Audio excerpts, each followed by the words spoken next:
Hello, everyone. Welcome to another episode of Emotional Wellbeing with Emotional Ability Resources. Today, I have with me Priyanka Khera, an IT professional with over 15 years of experience. She juggles her multiple roles with aplomb, whether as a mother, whether as a sister, wife, or friend. She's someone who is fantastically gone ahead in life by counting what is working for her and coping up with what was difficult. So, welcome to my show, Priyanka. Thank you, Pragati. It's an absolute pleasure to, an absolute honor again that you invited me over this. And we are having this chat yet again, for the second time. So, and I think you are doing a fantastic job by creating this mental and emotional awareness because, I still realize that people who are from educated backgrounds as well still feel that stigma when you talk about emotional and mental well-being.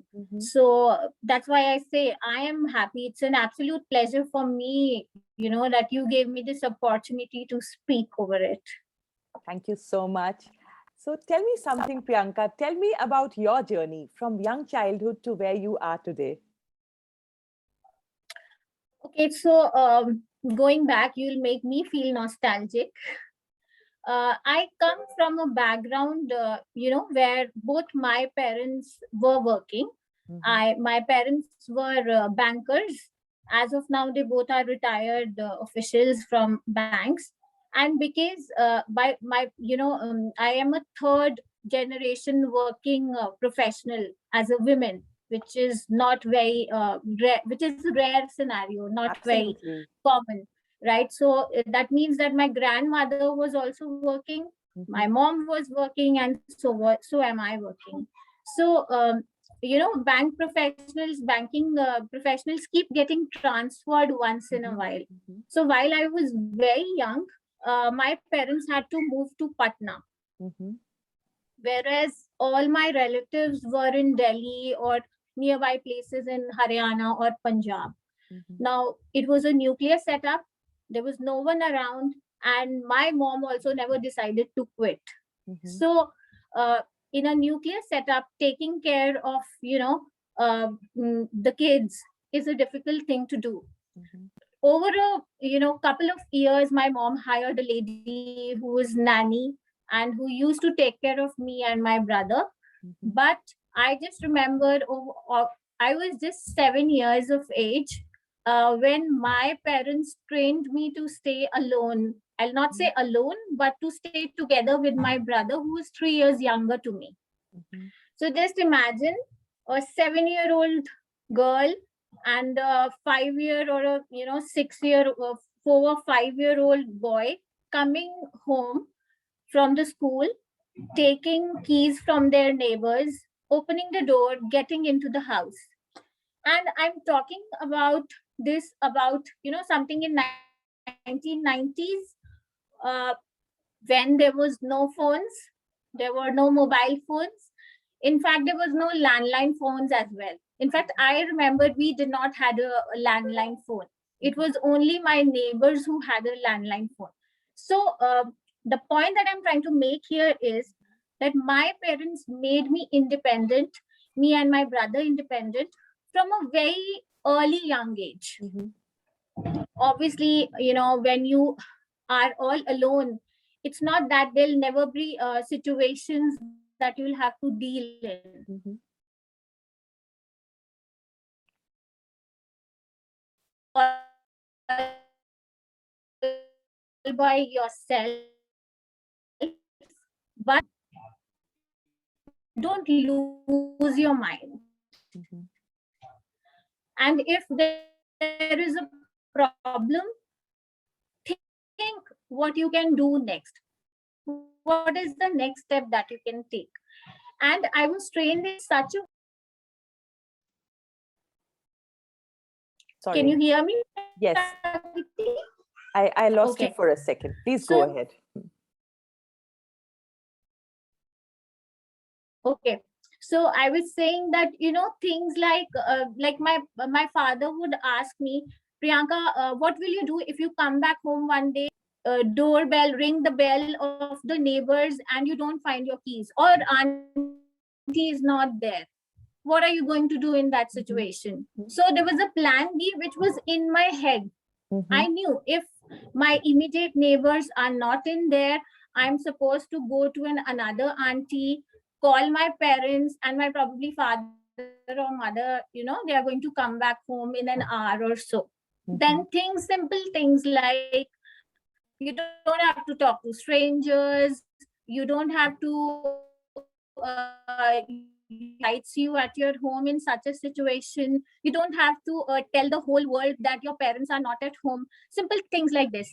And that bond, when my parents used to come back home, we used to have, they always have open conversations with us, Mhm.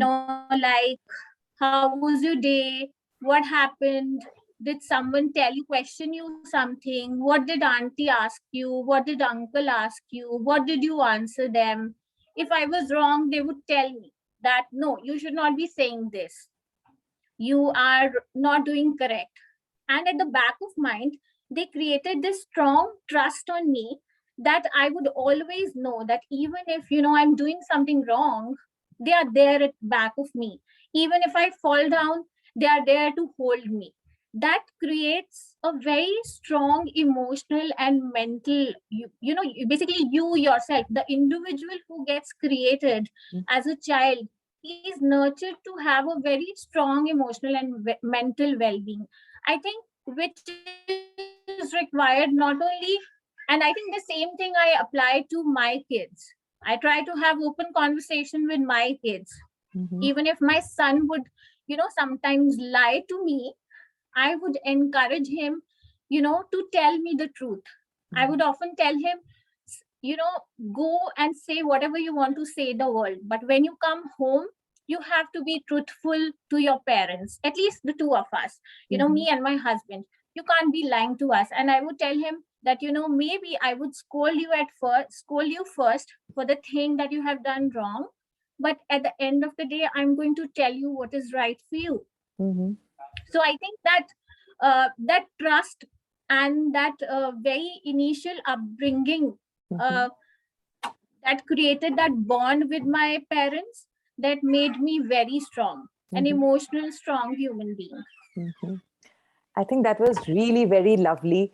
And I can imagine the 7-year-old Priyanka absolutely, being on track and purposeful. And that shows in your life today. I think it's really, really very nice. A lot of times as a therapist, I hear stories of people who view a situation in life as very challenging or how they were abandoned. So I have always seen the narrative that we choose to adapt actually is a sign of our own emotional intelligence and emotional well-being. I, like you very rightly pointed out, there may have been situations which were not very good. There may have been really challenges which perhaps were too overwhelming for the 7-year-old, but having that calm countenance to deal with it and having a plan B in place, I think really shows the birthing of emotional ability resources at a very, very young age. Now, True. thank you so much for sharing that, because a lot of times, a lot of working parents have that guilt, how is my child coping? Everything is so difficult. I'm not saying that that's not a huge concern, but I liked your concept that, frank conversations at the end of the day, really opening your heart out, perhaps gave that emotional stability and strength to weather the storms that were maybe daily occurrences, maybe once in a while. So, thank you so much for sharing that with all of us here today. Now, I want you to tell me about any personal story or challenge, that you have faced. So I remember, I completed my master's Mhm. in computers, and I was placed in Persistent Pune. Mhm. Okay, and I always have been did all my education in Delhi. After Mhm. a while, my mother decided that she'll stay in the NCR region, so I did my entire education in NCR. Now when I decided that I'll go to Pune, my father actually told me that why don't you try something in NCR? You'll get something in here. But I just went ahead and said my dad that, dad, you get promoted every year or every couple of years, and then you go out. You have been roaming in India after every 3 years. Do Mhm. you take a break in your career just because you have to leave us? And he said, and the next moment he said me, go pack your bags and go, and I'm there with you. you know Now I took that decision and I finally went ahead. When I went to Pune, my dad went with me. He actually settled me for first 5 days. He found a place, a PG accommodation. He made sure that I know how to travel from my place to work and come back. I have friends in this new city. It was a new place. The language was Marathi, which I couldn't understand, and and I was juggling in. First few days, I thought I did a mistake, but I read this somewhere. Even if you are not strong, pretend to be one. So I think I just pretended to be, that I'm strong. Mhm. Every time my parents called me, "Are you okay?" I would just wear a smile on my face and I would say, "I'm doing absolutely fine. I'm just enjoying it." And after I would keep the phone down, I would probably cry, that why the hell did I decided to come out here in Pune? And I knew that for the first 6 months, it was an intense training program. I couldn't fly, or I couldn't take a flight every month to go back to home because there were no holidays.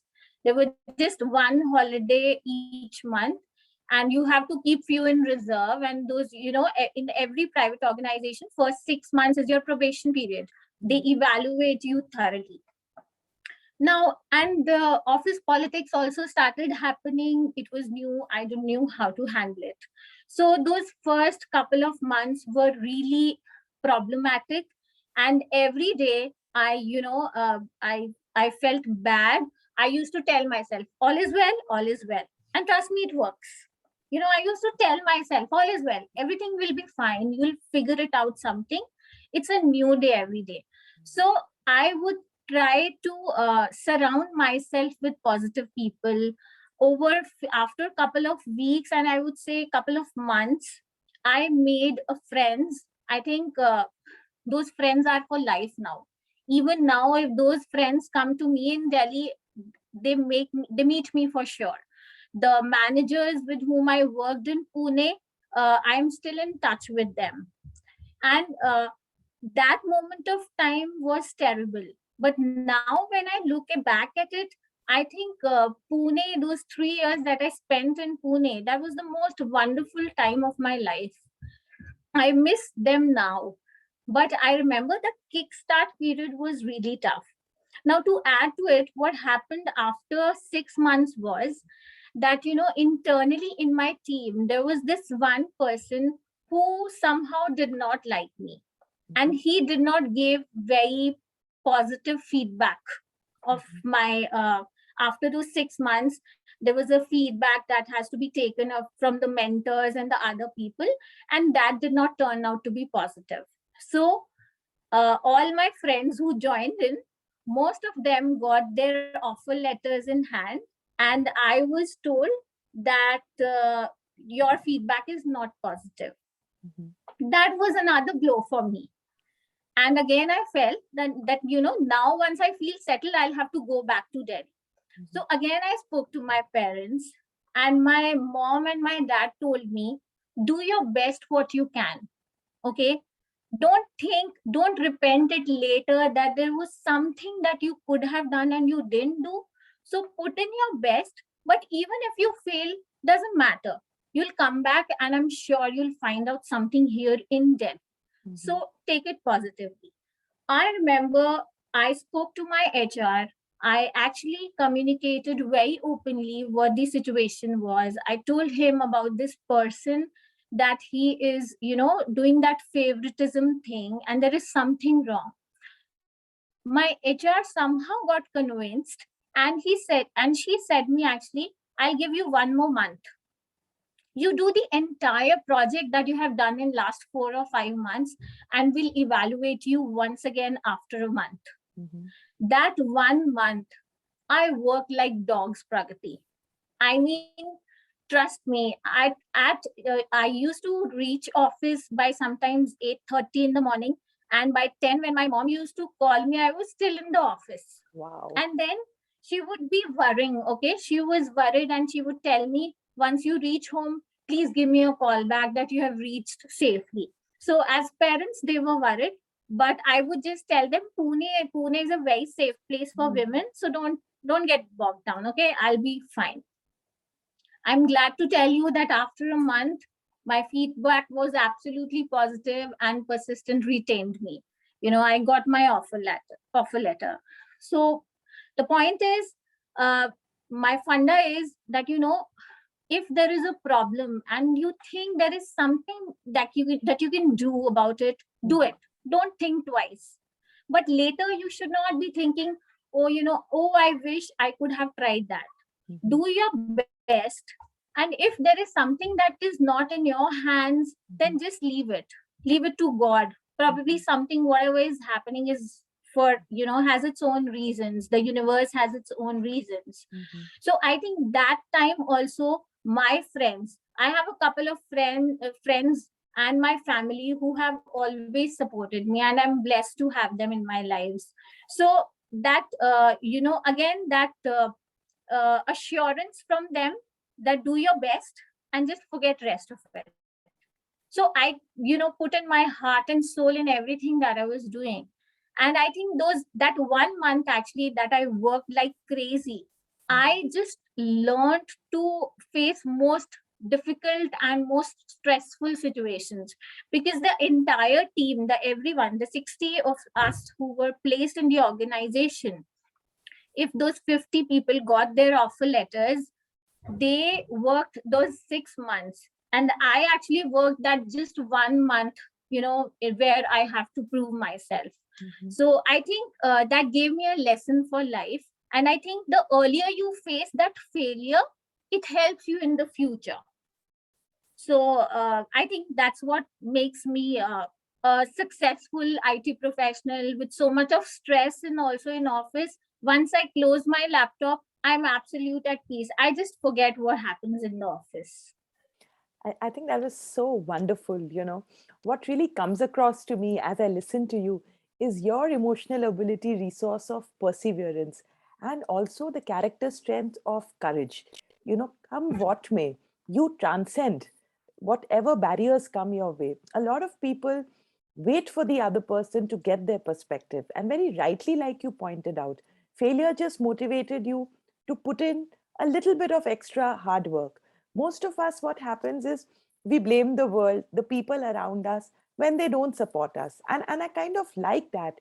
You decided that your emotional ability is your own responsibility, no one else's. If the situation was not conducive, you could just work harder. And that was so beautifully put, Priyanka. And I loved hearing this narrative of yours. Anything that you do on a regular basis, to take care of your emotional well-being, would you tell us about it? What is it that you do to have this calm, stoic persona that you have, that I can see today? Well, a lot of it I already told you is basically I am trained that way. Mm-hmm. But, I remember one of my cousins, he was actually depressed. And when I used to call him often just to hear him out, he used to tell me that, do you know, when someone is physically ill, if someone has a fever or a throat infection, everyone comes to him with lot of medications and they would treat him well. But if someone is emotionally unwell or mentally unwell, no one can see it. So people Mm-hmm. tend to ignore that. Mm-hmm. So if you ever feel around you who is emotionally in an unstable state, number one, don't ignore that. And what you can do don't ignore yourself. Number one. So just like we take care of our 3 meals a day, we take a balanced diet in the right quantity at the right time. I think it's important that you take care of your mind as well. Now, how do I do it? I think the food for the mind is positive thoughts. So I try to think more positive things. Easier, it's not that easy to implement, though easier said than done. But still, if there is something that is bogging me down, if I'm in a stressful situation, uh, try to speak it out to my circle, that circle whom I trust. It involves my family, my immediate family, my husband, and a couple of friends actually, with whom if I have to call them, I won't even look at time. Even if it is 2 a.m. in the night, I know I can call them and I would say them, look, boss, I need to speak to you right now. Just hear me out. Of course, I don't do that very often. But yes, if ever that was required and I called one of those friends, they were ready to listen to me. So when I got married, my husband, when I would tell him situations, he would tell me, so how can I help you? What do I do? I don't have a solution to it. So one day I actually told him, I don't want a solution. I just want you to listen, because I need to burn that out. I need to Vent out. throw that out. Right. Absolutely. And if you drink a glass of water, you have to go to washroom after a couple of times because that becomes toxic. So the negative thoughts in your head, you have to vent them out. Otherwise, it makes you totally toxic. It's unhealthy for you. It's unhealthy for your brain and mental this thing. So the one thing that I follow is that I try to vent it out. If there are people those around me that I can speak to, I would do that. If they are not around, a good practice of mine is I would write it down. As a child, um, my father gave me this diary. He gave me for altogether a different reason actually. He wanted to write me my entire day, whatever happened in my day, so that I have a better command over the language, Hindi and English. But over the years, I realized that it actually helps me to put down my emotions that keep bothering me sometimes. So, as a child, if I had a fight with my sibling, or if I have got a scolding with my mom, and I feel like, just punching someone, I would actually write it down and I would feel better. But while I didn't realize it, over the years, I actually thought that it's helped me. So while I was in Pune and I was all alone, I actually had a diary. And if there was something that was troubling me, I used to pen it down. If there was something that I didn't wanted anyone else to read in, I would tear it out later, or I would just destroy it, burn it down. But it helps. Writing down your emotions actually help you. You actually feel that someone is listening to you. And I have this very weird habit. Sometimes I keep, I speak in front of the mirror as if the other person in the mirror is someone else and he's listening to me. Sometimes that also helps. And the last I would say is, meditation, a little bit of meditation, sometimes just a cup of coffee and a good book to read, that time for myself. I don't want to do anything sometimes on a holiday, and listen, put down some good music and just relax. So I just don't think about anything. So sometimes, you as yourself is the best medicine for your mental and emotional being. Things that keep irritating you, or you don't have a solution to it, I sometimes think and think, and I think so much that after a point, I know my mind gets saturated. So then I know that I'm done, and now it's time for me to take a break. So I think frequent vacations also help, because they take your mind out of those difficult zones, Mhm. and it helps you regenerate.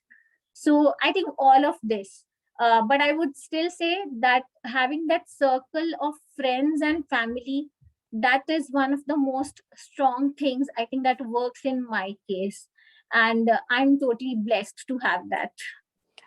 Thank you for sharing that. All the emotional ability resources that you have listed out. One of journaling. That is something which I talk about very frequently. And I love the way you have literally brought the power of journaling to life, by sharing your journey, how it started off as a habit in young childhood. Perhaps it was to improve your diction and your language skills. But what it really gave you, the real gift was, of emotional well being and enhanced emotional strength.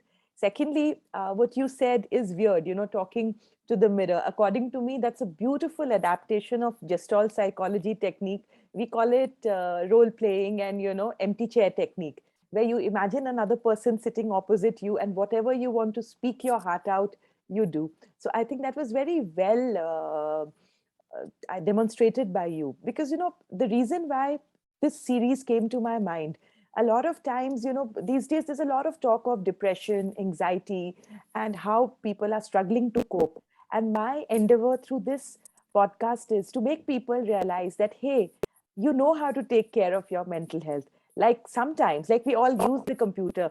I don't know P of Python, but that doesn't stop me from logging in and talking on Zoom. And today for you it's probably basic, Python plus plus plus, you can go on. But the thing is, we can make technology work for us with the limited skills we have. And the same thing is there with mental health also. If we invest in daily self care, have an issue, give ear to it. What is ear? Pay attention to it, give emotional ability resources to it. So you will be able to manage your life and your mind. Because, like you rightly said, your mind is your constant companion. So if you nurture it and if you take care of it, that's what matters at the end of the day. And yes, when there are struggles, certain challenges in life when we can't cope, then of course therapy is there. There are other professionals who can help you out. So thank you so much for talking so deeply and so graphically about how you use these emotional ability resources, and continuously having made it your lifestyle. So I want to ask you, if there was one word to describe Priyanka, what word would you use?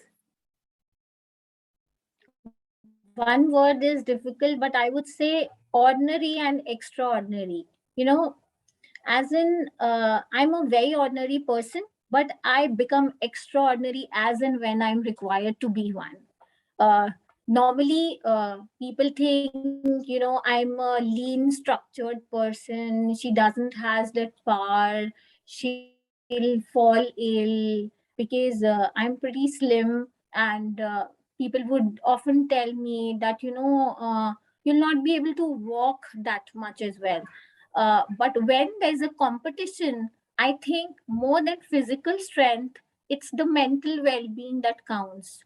You know, I know, even if I have 102 fever, and if there is something that needs to be done, I'll get up. I have that mental strength in me that makes me get up. So I often say this, that a person actually doesn't lose physically. When you lose mentally, you lose the game. So I'm not a quitter. I'm always a fighter. So I never give up. I have never said that this is something that I'll never be able to do it. I'll just say I'll give it my best shot. I love that, that basic sense of confidence in your own self and that willingness to give it the best shot. So, thank you so much, Priyanka. It's been a pleasure chatting with you. And thank you, all our viewers, for tuning in. Thank you so much. Have a lovely day. Thank you, Pragati, and have a great day ahead. Thank you.